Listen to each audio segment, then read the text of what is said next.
The desert town of Arlo was quiet. It was the kind of place where nothing surprising ever happened. People worked during the day and rested at night. The sky was always clear, and the stars above were bright. Leo, a young mechanic, lived at the edge of town. He fixed broken trucks and cleaned dusty engines. He liked simple things, like stargazing at night or drinking cold soda after a long day. His life was slow but peaceful. Leo had never left Arlo. He had no big dreams, no big worries, but that all changed one late afternoon, when the sun was beginning to fall behind the hills and the wind carried the scent of sand across the road. Leo was driving his small repair van back from a job outside town. The road ahead was empty, with nothing but rocks and dry bushes. Suddenly, he saw something unusual. A figure stood in the middle of the road. At first, he thought it was just a traveler or someone lost. He pressed the brakes and the van stopped with a soft screech. The figure was a girl, maybe close to his age. She had long dark hair and skin that looked soft but tired. She wore clothes unlike anything Leo had ever seen, smooth and silver, like silk but brighter. In her hand, she held a small crystal that blinked gently with blue light. Leo stepped out of the van. He raised his hand and called out, "Hey, are you all right?" The girl didn't answer. Her eyes searched the area like she didn't understand where she was. Her breathing was quick, and her shoes, if they could even be called, that were covered in dust. She looked scared, but not dangerous. Leo walked closer. "Do you need help? You're in the middle of nowhere." The girl tilted her head, trying to understand his words. She said something, but it wasn't English. It wasn't any language Leo had ever heard. Her voice was soft, almost like singing. She pointed at her crystal device, then at the sky. Leo frowned. "You don't speak English, huh?" She shook her head slowly. Still, there was something in her eyes. It wasn't fear of him. It was like she had been searching for something and now wasn't sure if she had found it. Leo looked around. No car, no bag, no phone, nothing. It was like she had just appeared out of nowhere. He scratched his head. "All right, I can't just leave you here." He opened the van door and motioned for her to get in. The girl looked at him carefully, then at the road. After a moment, she stepped into the van and sat quietly. She clutched her crystal close to her chest. As they drove back toward town, the silence felt strange. Leo turned on the radio, but the girl winced and touched her ears. He turned it off quickly. "What's your name?" he asked. The girl pointed to herself. "Mira." "Mira," Leo repeated. "Okay, I'm Leo." She nodded but said nothing more. Back at his workshop, Leo brought her inside. The place was messy but safe. He gave her water and offered food, but she only took a few bites. Mira looked around at everything like it was all new to her: tools, wires, even the fan on the wall. She touched the edge of a wrench as if it were some ancient object. At night, Leo gave her a blanket and let her rest in the spare room. He stayed up late, staring at the sky like he always did, but tonight felt different. He couldn't stop thinking about Mira. Where had she come from? Why was she alone in the desert? In the other room, Mira held her crystal close. She pressed her finger on it and whispered something. The crystal glowed and showed a soft light. Above her hand, it displayed symbols and the tiny spinning planet Earth. A message played in her language. It was short and soft. She closed her eyes. Leo didn't sleep much that night. He kept looking at the door, wondering if she would still be there in the morning. He wasn't sure what he had gotten himself into, but deep inside, he knew this was not just a strange meeting. It was the beginning of something much bigger. And far above the desert sky, hidden beyond the clouds, something else watched silently. Morning sunlight filled the small workshop as Leo opened the door and stepped outside. The desert air was warm, and the wind pushed soft dust across the ground. He rubbed his eyes and looked around. Everything was normal. The sky was clear. The tools were still where he had left them, but inside, he knew nothing was normal anymore. Mira was still there. She had slept in the spare room without saying much when she came out. Her hair was tied back neatly, and she held the crystal device close to her chest. She nodded at Leo, but said nothing. Her silence was not cold. It was careful, like she was still trying to understand him. Leo poured her a glass of water and handed her a piece of bread. She took it with quiet thanks and sat at the corner of the workshop. Leo wanted to ask her so many things, but he didn't know where to start. As the day passed, Leo kept working on an old truck engine. Mira stayed nearby, watching with interest. She leaned in close when he opened a panel or pulled out wires. She didn't speak, but she studied every move he made. Leo noticed. He smiled a little. "You like machines, huh?" Mira looked up. She didn't understand every word, but she smiled back and gave a small nod. After lunch, Leo heard a strange buzzing sound outside. At first, he thought it was just wind blowing past the metal roof, but it didn't stop. He stepped out and looked around. There was nothing in the sky, no planes or birds, still. The sound grew louder for a moment, then faded. Leo returned inside. Mira had moved to the window. She looked worried. She held the crystal tightly and whispered something to it. The light inside it flashed 3 times, then turned dim. "Mira," Leo asked, "everything okay?" Mira looked at him, then down at the crystal. She spoke in her soft language again and made a motion with her hand, something like a wave in the air. Then she pointed upward, toward the sky. Leo looked confused. "Something's up there?" She nodded once. Mira placed the crystal on the table. It projected a soft blue image in the air. It showed a round shape, spinning slowly. It was Earth. Round it, small blinking lights moved. Mira pointed to one of the lights, then tapped the crystal. A red glow surrounded the blinking dot. Leo leaned closer. "Is that a ship?" Mira didn't answer.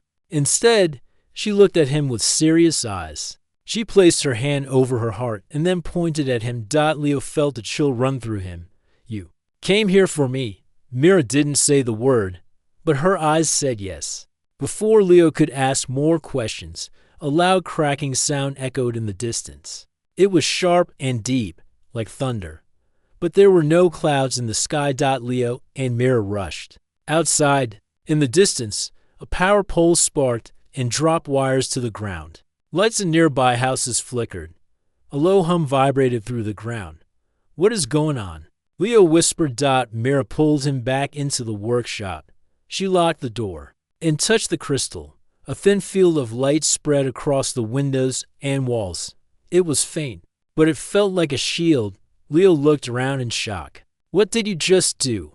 Mira pointed again to the sky, then to the shield. She was protecting them. Outside, the wind picked up. The sun faded slightly as something large moved across the sky above the clouds. Leo couldn't see it, but he felt it. His skin tingled. His heart beat faster. Mira watched the sky, her jaw tight. She spoke into the crystal, and a voice responded in her language. Leo couldn't understand the words, but the tone was urgent. When the buzzing faded and the wind calmed down, Mira lowered the shield. She looked tired. Her hand shook slightly as she picked up the crystal. Leo helped her sit.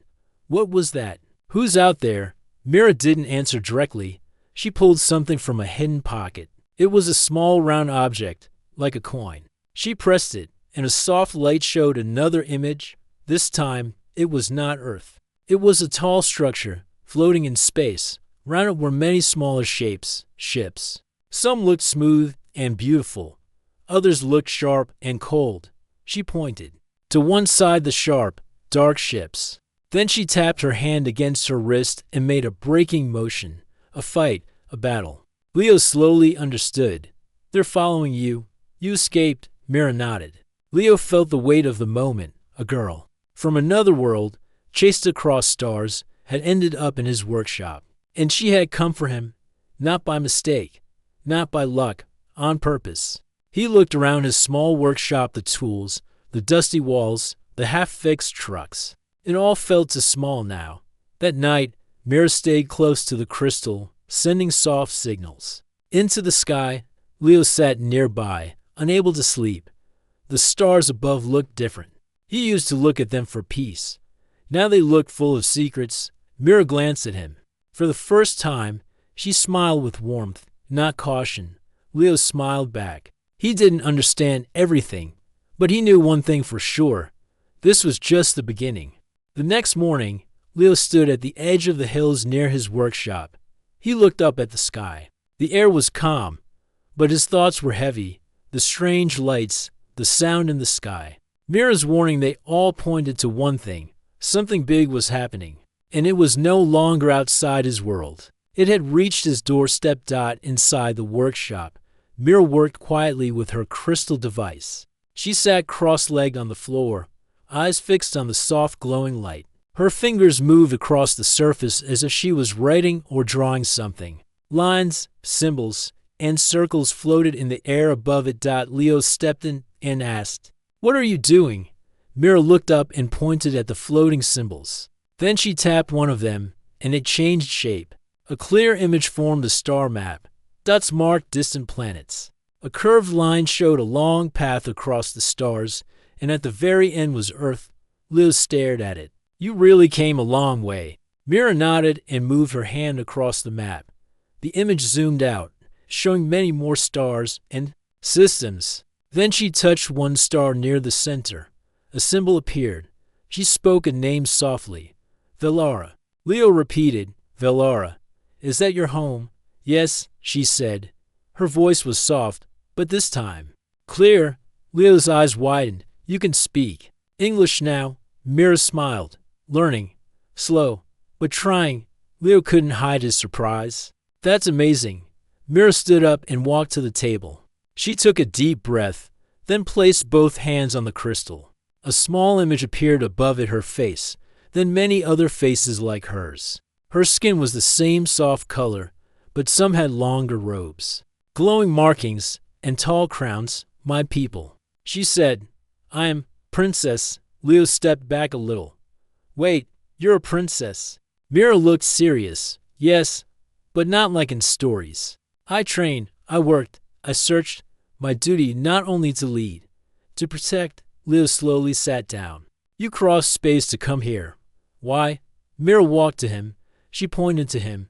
"You." Leo laughed nervously. "Me? No, you've got the wrong guy. I fix engines. I live in a dusty town. I'm not special." She shook her head. "Not mistake. We searched long. Old record. Ancient signal. Only one match." Leo frowned. "What kind of signal?" Mira placed her hand over his chest. "And you, not just body and blood and energy." Leo was quiet. The words sounded strange, but her face was serious. She believed it, and somehow a part of him believed it too. Mira continued. "Long ago, Velara lost something. It was called seed light, power of peace, healing. Lost during war. We searched for signs. It led to Earth. It led to you." Leo looked down at his hands. "I don't feel like I have anything special." Mira sat beside him. "It is not about what you feel. It is what you carry. Hidden, but strong." Just then, a loud knock hit the metal door of the workshop. Leo stood quickly. "Did someone follow you?" Mira stayed silent and touched her crystal. A soft hum spread through the room. The air shimmered slightly. The door shook again. Louder this time. Leo walked to a side window and peeked outside. A man stood there, dressed in a dark uniform. Behind him were some more people and a strange black vehicle. It didn't look like anything from town. "Do you know them?" Leo asked. Mira looked and her face grew tense. "Not human." Leo's voice dropped. "What?" She held the crystal and whispered something. A wave of blue light spread through the walls. Outside, the man lifted a strange device. It glowed red. The door lock clicked loudly. "They are here for me," Mira said. They followed. Leo grabbed a metal rod from the tool rack. "I don't know how to fight aliens." Mira looked at him and gave a small smile. "You will not need to fight. Just trust me." She raised the crystal. The room filled with soft light. A dome of energy surrounded them. The door burst open. The figures stepped in, but the shield stopped them. Their eyes glowed faintly. Their faces were pale and smooth, almost to perfect. Mira stepped forward. "I carry no war. I seek peace." One of the invaders spoke in a sharp voice. "Return the code." Leo felt something strange in his chest, a warmth spreading slowly. The invaders looked at him. Mira turned and placed her hand over his heart. They sensed it now. The lead invader tried to break the shield, but the crystal pulsed brighter. The invaders stepped back. One of them spoke again. It has already begun. The code awakens. They turned and walked out. The shield faded. Mira lowered the crystal and sat down, exhausted. Leo knelt beside her. What just happened? They cannot take it by force. She said, the code, it has accepted you. Leo didn't fully understand, but something deep inside was changing. He could feel it. Now, not pain, not fear, something pure and calm. Mira looked into his eyes. You are not just chosen. You are becoming. Leo stared at the empty doorway. The invaders were gone. But the truth had arrived. His life was no longer just about fixing machines. Something far greater had called to him, and Mira had followed that call across stars. The sun outside began to set, but for Leo, a new light had just started to rise. The workshop felt cold after the intruders left. The doors were open. The sky had darkened. A quiet breeze moved through the place, but Leo didn't feel peace. He sat on the floor beside Mira, who was resting with her back against the wall. Her hand still held the glowing crystal, though its light had dimmed. Are they gone for good? Leo asked. Mira shook her head slowly.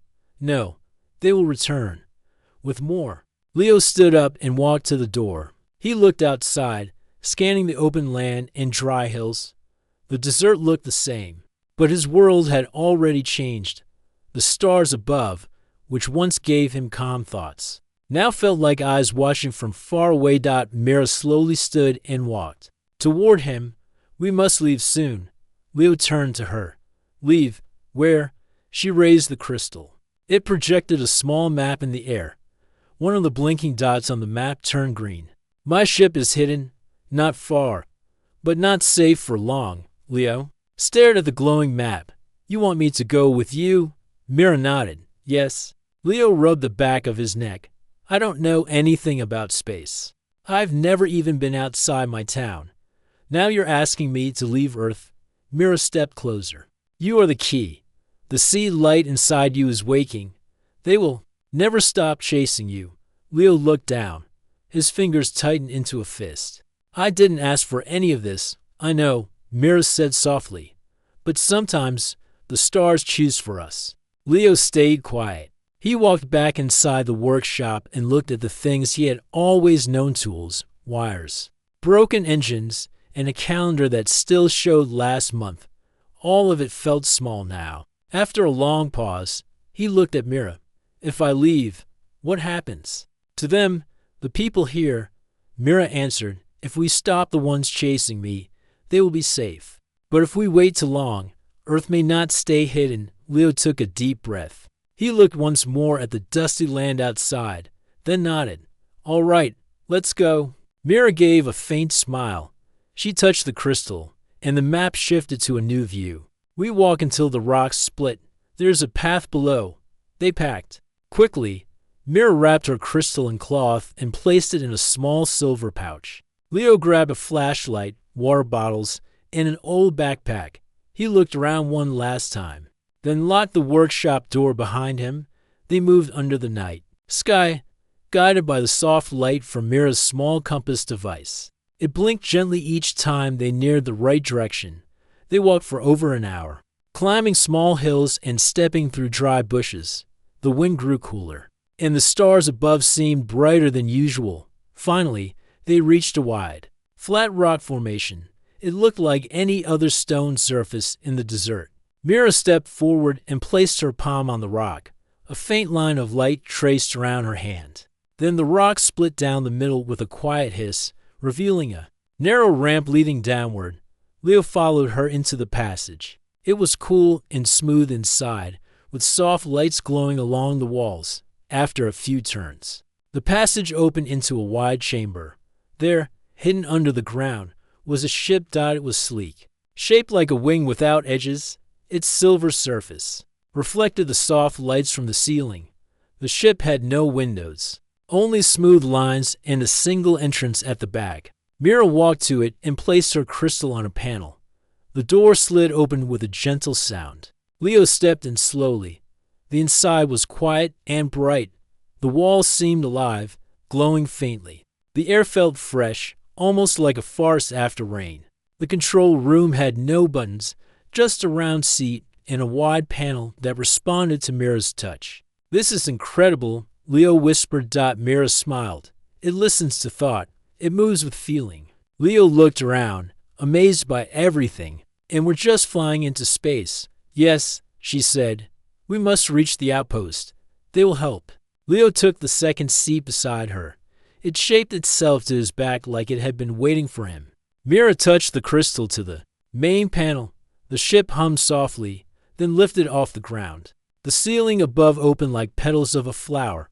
The ship rose through the gap, and within seconds, they were in the air.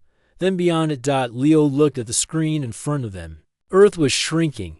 His town, his country, his whole world becoming small below. He felt something deep in his chest. It wasn't fear. It was something new, a strange feeling of both loss and wonder. Mira placed a hand on his arm. "You are not alone." Leo nodded slowly. "I hope I can help your people. I just don't know how." Mira looked ahead. "Your part is not to destroy. Your part is to unlock. That is why you were chosen." As the ship passed through a glowing ring in space, stars stretched around them in lines of light. A tunnel opened ahead, bright, smooth, endless. Leo held onto his seat as they entered the portal. His heart beat fast, but his mind stayed calm. He was no longer just a mechanic in a quiet desert town. He was now a traveler of the stars, carrying something ancient and powerful inside him. And beside him was a princess who had crossed galaxies to find him. The stars twisted around them like rivers of light. Leo sat quietly in the silver seat, his hands resting on his knees. The space tunnel they had entered was smooth and bright. It looked like a dream, but it was real. He glanced at Mira, who was focused on the panel in front of her. Her eyes moved with care as she guided the ship forward.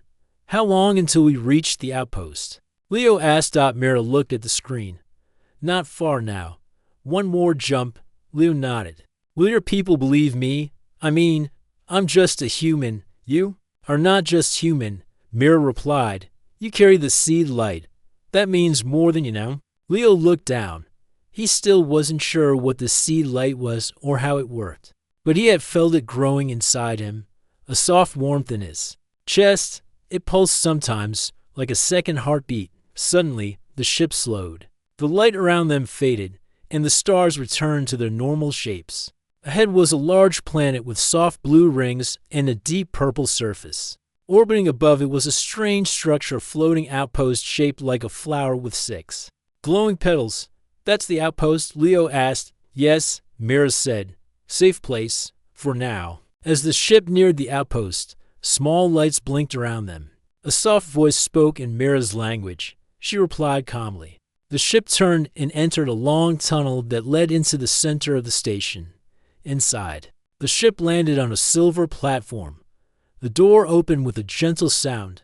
Mira stood first. "Stay close. I will speak for us." Leo followed her out. The air smelled clean, and the floor was smooth like glass. Aliens walked around them, tall, thin, with soft lights on their robes. Some had skin like gold, others like ice.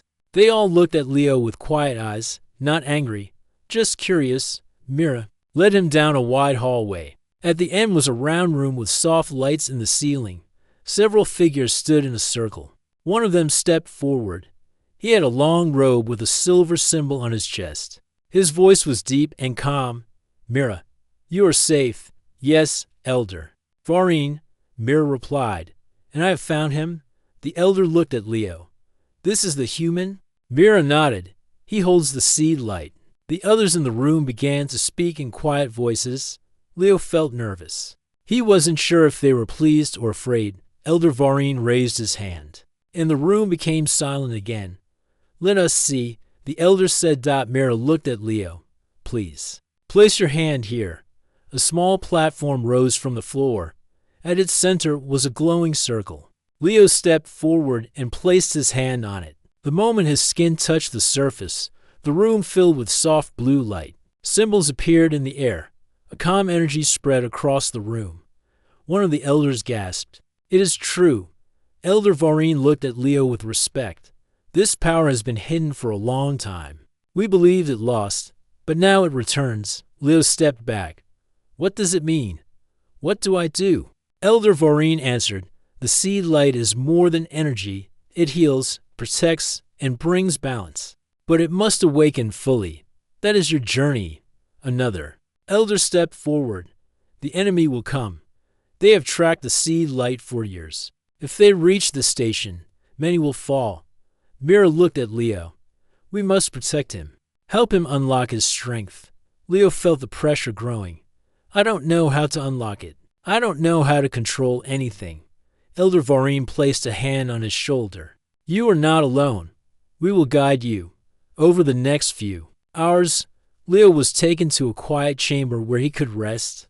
The walls glowed softly, and a light breeze passed through vents near the ceiling. Mira stayed close, watching over him. Leo sat cross-legged on a small platform. What if I fail? Mira sat beside him. You will not, because your heart is strong. That matters more than power. Leo closed his eyes. He thought about home, his workshop, the desert wind. He thought about the life he left behind and the people who had no idea where he was. But then he thought about Mira, the outpost, the seed light. His life had meaning now. It had purpose. Mira handed him the crystal.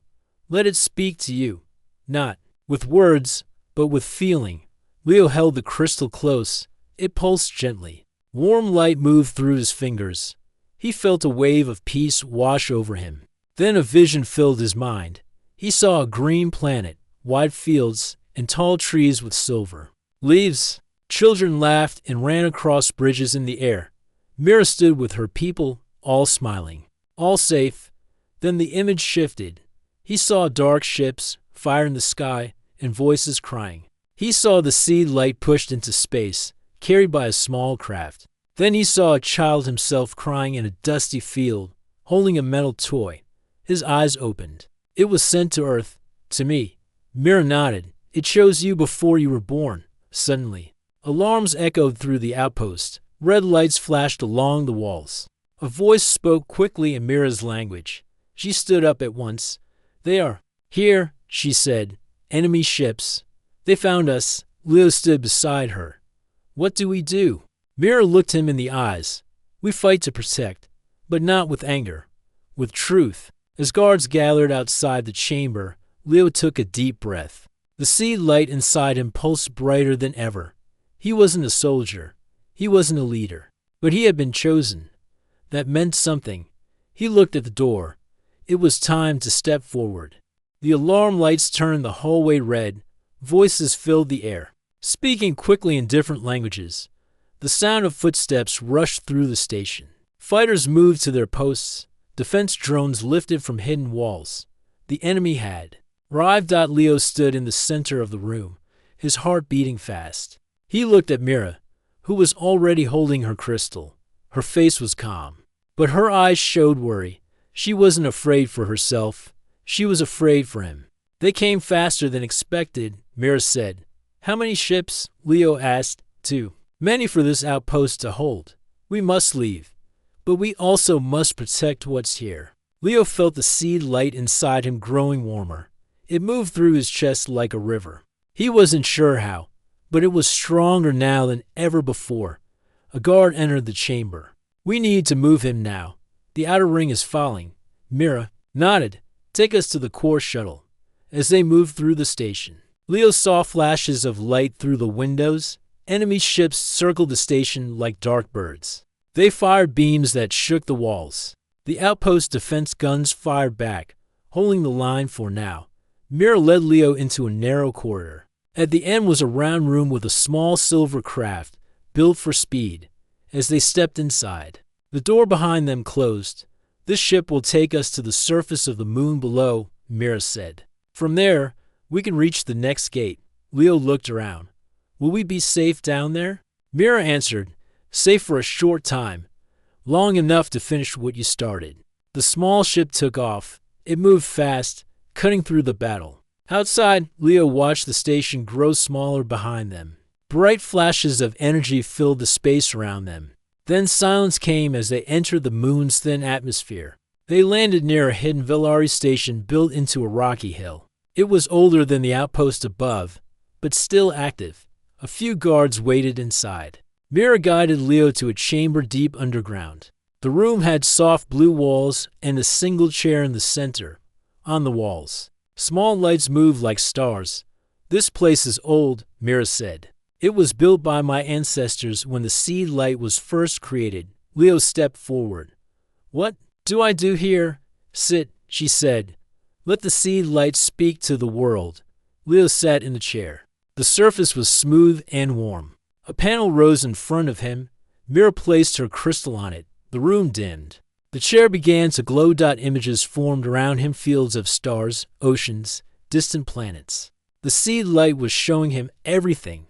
Then it changed. It showed Earth, his town, his workshop, the streets he used to walk. He saw his younger self sitting on the rooftop at night, staring at the stars with a tired face. He saw himself helping an old man fix a broken truck. He saw the simple acts of kindness that filled his life. And the seed light grew brighter with each memory. Mira stood nearby, watching. It is not power from strength. It is power from care. That is why it chose you. Suddenly, the room shook. The enemy had found the base. One of the guards ran in. "They're entering the sky tunnel. We must leave." Leo opened his eyes. "I'm not ready yet." Mira stepped forward. "You are ready. The seed light is listening. Now you must guide it." Leo stood. The warmth in his chest now filled his whole body. He held out his hands, and soft light flowed from them. It touched the walls, the floor, the air. The station responded. The light spread into the surface of the moon and beyond. Mira's eyes widened. "It's spreading." The guard watched the control panel. Enemy ships are falling back. Their weapons are fading. Leo felt a deep calm inside. He didn't have to fight. He just had to be. The seed light understood. It protected without violence. It created peace without fear. Outside, the enemy ships began to slow. Their lights dimmed. Their engines stopped. The seed light had reached them. It didn't destroy them. It only stopped their anger. Their machines turned silent. One by one, they drifted away. Mira looked at Leo with tears in her eyes. "You've done it. You changed everything." Leo stepped down from the platform. His body felt light, like he had just woken from a long sleep. "It wasn't me. It was all of us. This power isn't mine. It belongs to something older than war." The guard smiled. "The station above is safe. The enemy is retreating." Mira placed a hand on Leo's shoulder. "You showed the galaxy what it forgot." Leo looked at the stars on the ceiling. Maybe now they'll remember. Back on the main outpost, the Villari people watched as the sky cleared. Ships that once came to destroy now floated without movement. The seed light had done what no weapon could. Elder Varine sent a message to the council. Peace is returned, not by force, but by the hand of a human, and far below, in the chamber of stars. Leo stood with Mira as the light of the sea continued to flow through space. For the first time in a long time, the galaxy had hope. The stars outside the station shined brighter than before. The battle was over. The enemy ships had fallen quiet, drifting like harmless shadows in the sky. The seed light had done something no weapon ever could. It had reached deep into the minds of the attackers and showed them calm. Leo stood at the edge of the moon base, looking up at the sky. The light breeze touched his face. It reminded him of Earth, of quiet nights, and of the rooftop where he used to watch the stars. He had once felt like a small person in a giant world. Now he had become a bridge between two galaxies. Mira walked up beside him. Her long silver robe moved softly with the wind. She looked peaceful, yet thoughtful. "You changed everything," she said. "I just listened." Leo replied. The seed light already knew what to do. Mira smiled. "But you were the one who helped it speak." Soon after, messages from across the Villari system started to arrive, from far planets to floating cities. Leaders sent words of peace and wonder. Many wanted to learn from the seed light. Some asked for help. Others simply thanked Leo for reminding them what it meant to be more than just powerful. Elder Varine called for a gathering at the Great Hall of Stars, a place where important decisions were made. Mira and Leo traveled there by skyship. The hall was built from glowing stones and sat high above a crystal lake. It held voices from all over the galaxy. Leo sat quietly at Mira's side. The leaders stood and spoke one by one. They asked questions, shared fears, and told stories of the moment the seed light touched their worlds. Then Elder Varine stood. "We once believed strength came from force," he said. "Now we see strength can come from kindness. The human Leo has shown us a new path." He turned toward Leo. "We ask you, will you guide us? Will you help build a council where peace is our power?" The room became silent. All eyes turned to Leo. He stood, nervous but sure. "I'm not special. I'm just a person who tried to do the right thing. But if I can help, I will." The room filled with soft sounds of agreement. One by one, the leaders nodded. After the gathering, Mira and Leo walked alone near the lake. The stars reflected on the water like floating lanterns. Mira looked at him gently. "You could stay here. You could help the galaxy grow. The seed light listens to you." Leo looked down for a moment, then met her eyes. "It's a beautiful offer, but Earth is still my home. There are people there who need help too." Mira understood. Her eyes were sad, but full of respect. "I knew this day would come," she said, "but I hoped it would be far away." "You came across the stars to find me," Leo said. "You trusted in a future no one else believed in. I won't forget that." They stood quietly, side by side, watching the sky. Then Mira pulled something from her sleeve. It was a small crystal, shaped like a tear. It glowed with the soft light of the seed. "This is part of me," she said. "If you ever need to find your way back, hold it close." Leo took it in his hands. It was warm and filled with soft energy.